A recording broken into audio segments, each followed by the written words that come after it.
মুসলমানদের মধ্যে অভিশাপ ছিল না। 600 বছর পর্যন্ত পৃথিবী মুসলমানরা শাসন করেছে। কোনদিন কোন মুসলিম জাতির মধ্যে এমন চিন্তাও কেউ করে নাই যে আল্লাহর আইনকে পরিবর্তন করে মানুষ কোন আইন তৈরি করতে পারে। সর্বপ্রথম মুসলমানদের মধ্যে অভিশাপ তৈরি হয়েছে। এই অভিশাপ দেখা দিয়েছে চেঙ্গিস খানদের মাধ্যমে, হালাকু খানদের উত্তরসূরিদের মাধ্যমে। তাতারিরা চেঙ্গিস খানের উত্তরসূরি, সেই বর্বর তাতারি মঙ্গোলীয়রা যখন মুসলমানদের বাগদাদকে ধ্বংস করে, মুসলমানদের এলাকাগুলোকে দখল করে নেয়, সেই এলাকায় সর্বপ্রথম তারা আল্লাহর আইন উৎখাত করে আল্লাহর আইনের পরিবর্তে চেঙ্গিস খানের বানানো আইন দিয়ে তারা সমাজকে শাসন করতে আরম্ভ করে। সর্বপ্রথম মুসলমানদের উপরে অভিশাপ চাপিয়ে দেয় কারা? মঙ্গোলীয় তাতারিরা।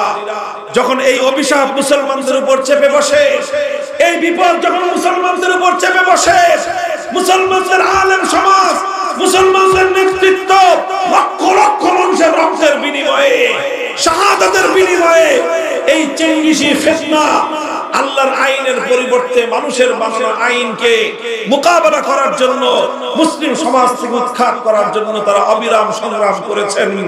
শাইখুল ইসলাম ইবনে তাইমিয়া রাহমাতুল্লাহি আলাইহি, যার নাম আজ উচ্চারণ করা হয় আরবে এবং আজমে, যেই শাইখুল ইসলাম ইবনে তাইমিয়ার নাম উচ্চারণ না করে দুনিয়া মুসলিম উম্মাহ এক কদম সামনে চলতে পারে না।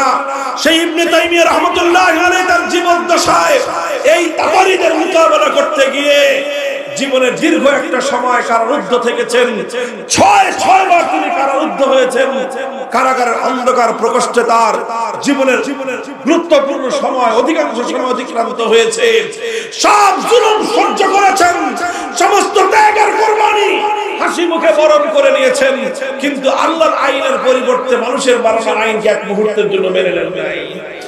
অনেক ত্যাগ আর কোরবানির মাধ্যমে এক সময় তাতারিদের পতন হয়, অনেক তাতারিরা মুসলমান হয়ে যায়, বাকিরা উৎখাত হয়ে আবার মুসলমানদের উপর, সেই মুসলমানদের উপর থেকে সেই বিপদ দূর হয়ে আবার আল্লাহর আইন এবং আল্লাহর শাসন, আল্লাহর কোরআনের শাসন ফিরে আসে।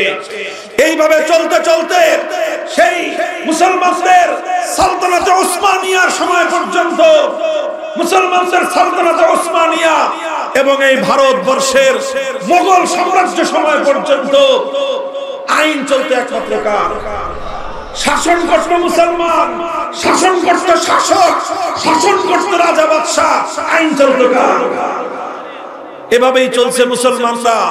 যখন 1757 সালে সর্বপ্রথম এই ব্রিটিশ বর্ষ, এটা যখন এই ভারতবর্ষকে ব্রিটিশরা দখল করে, মুসলমানদের রাজত্বকে দখল করে, ব্রিটিশরা যখন তাদের গোলামীর জিঞ্জির দিয়ে জাতিকে বন্দী করে নেয়, তখন তারা সবচেয়ে বড় যে বিপদটা মুসলমানদের কাঁধের উপর চাপিয়ে দিয়েছিল, তাদের স্বাধীনতা কেড়ে নিয়েছে, দেশ কেড়ে নিয়েছে, সম্পদ কেড়ে নিয়েছে, এটা বড় বিপদ ছিল না, বরং সবচেয়ে বড় বিপদ ছিল ব্রিটিশরা। তারা মুসলমানদের সমাজ থেকে আল্লাহর আইন, আল্লাহর কোরআনের আইন, শরীয়তের আইনকে উৎখাত করে ব্রিটিশ প্রবর্তিত আইন মুসলমানদের উপর চাপিয়ে দেয়। মুহতারাম হাজিরিন, 190 বছর পর্যন্ত ব্রিটিশদের মোকাবেলা করা হয়েছে, সংগ্রাম করা হয়েছে, যুদ্ধ করা হয়েছে, জিহাদ করা হয়েছে, ব্রিটিশদেরকে উৎখাত করা হয়েছে। 1947 সালে 190 বছরের সংগ্রামের মধ্য দিয়ে ব্রিটিশদেরকে উৎখাত করা হয়েছিল। ব্রিটিশদের বানানো আইন দিয়ে আবার মুসলমানরা শাসিত হবে এজন্য নয়। ব্রিটিশরা উৎখাত হয়েছে 1947 সাল থেকে আজ 2025 সাল। কত বছর হয়? প্রায় 75 বছর, প্রায় 72-73 বছর। দীর্ঘ সময় বন্ধুগণ, এই দীর্ঘ একটা সময়, 78 বছর সময় অতিক্রান্ত হয়েছে। মুসলমানরা একটাই আক্ষেপ, যারা কোরআন বুঝেন, যারা হাদিস বুঝেন, ইসলামের ইতিহাস নিয়ে যারা স্টাডি করেন, আমাদের আক্ষেপ একটাই, 78 বছর আগে ব্রিটিশদেরকে আমাদের পূর্বপুরুষরা পতাকা স্বাধীন হয়েছে, কিন্তু জাতি হিসেবে আজও আমরা স্বাধীন হতে পারি না। বলবেন কেন জাতি হিসেবে স্বাধীন হতে পারলাম না? হে আমার জাতি, শুধু পতাকা, স্বাধীন পতাকা উড়লেই জাতি স্বাধীন হয় না, মানচিত্র স্বাধীন হলেই জাতি স্বাধীন হয় না। কিভাবে তুমি তোমাকে স্বাধীন ভাবো? আজও তোমার দেশের আদালত পরিচালিত হয় আল্লাহর কোরআনের আইন অনুযায়ী নয়, ব্রিটিশ প্রবর্তিত আইন অনুযায়ী। তুমি কিভাবে তোমাকে স্বাধীন ভাবো? আজও তোমার দেশের শাসন ব্যবস্থা পরিচালিত হয় আল্লাহ প্রদত্ত শাসন ব্যবস্থা অনুযায়ী নয়, বরং ব্রিটিশ প্রবর্তিত শাসন ব্যবস্থা অনুযায়ী আজও তোমার প্রশাসন চলে। আজও তোমার শিক্ষা ব্যবস্থা আল্লাহর কোরআনী শিক্ষা চলে না, ইসলামী শিক্ষা ব্যবস্থা দিয়ে তোমার দেশ চলে না, বরং ব্রিটিশ প্রবর্তিত শিক্ষা ব্যবস্থা দিয়ে আজও তোমার দেশ পরিচালিত হয়। আজও তোমার দেশের অর্থনীতি আল্লাহ প্রদত্ত অর্থ ব্যবস্থা দিয়ে চলে না, আজও তোমার অর্থনীতি ব্রিটিশ প্রবর্তিত সুদ ভিত্তিক অর্থ ব্যবস্থা দিয়ে পরিচালিত হয়। যে দেশের অর্থ ব্যবস্থা ব্রিটিশ প্রবর্তিত, যে দেশের শিক্ষা ব্যবস্থা ব্রিটিশ প্রবর্তিত, যে দেশের শাসন ব্যবস্থা ব্রিটিশ প্রবর্তিত, যে দেশের আইন ব্রিটিশ প্রবর্তিত, তাদের মানচিত্র স্বাধীন হতে পারে, পতাকা স্বাধীন হতে পারে, সে জাতি আজও স্বাধীনতা পায় না।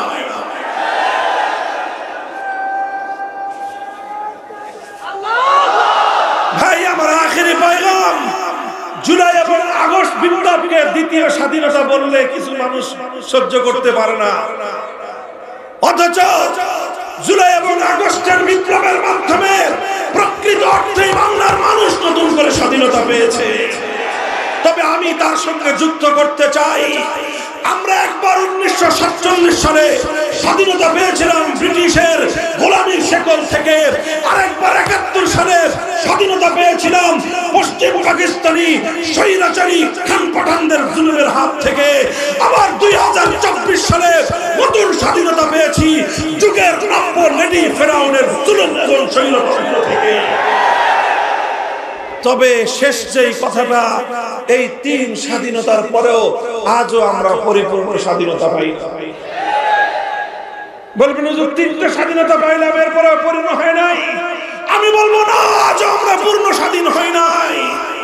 হে মুসলমান, আমরা স্বাধীন, পূর্ণ স্বাধীন হব যেদিন আমার এই স্বাধীন মুসলমানের মাটি থেকে মানব রচিত সমস্ত আইন, সমস্ত শাসন তন্ত্রমন্ত্রকে বঙ্গোপসাগরে ভাসিয়ে দিতে পারবো।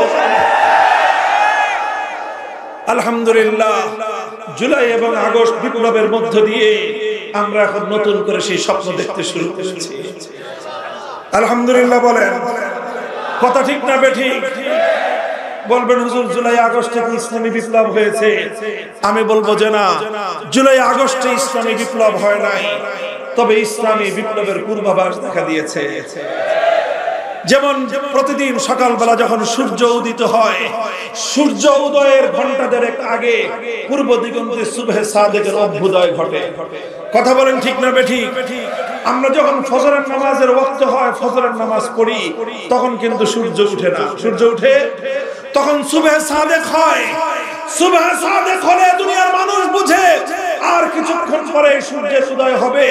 সমস্ত পাখিরা গান গেয়ে উঠে, সমস্ত পশু পাখি তারা কিচিরমিচির করে উঠে, তারা দুনিয়ার মানুষকে আগমনী বার্তা শোনাতে আরম্ভ করে, হে মানুষ আর ঘুমিয়ে থেকো না, কিছুক্ষণ পরেই পূর্ব দিগন্তে সূর্যের উদয় হবে, আলোয় আলোয় পৃথিবীটা উদ্ভাসিত হবে, রাতের অমানিসা অন্ধকার দূর হয়ে যাবে।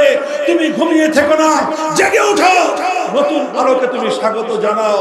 এর নামই হলো সুবহে জাদিদ, এর নামই হলো সুবহে সাদেক।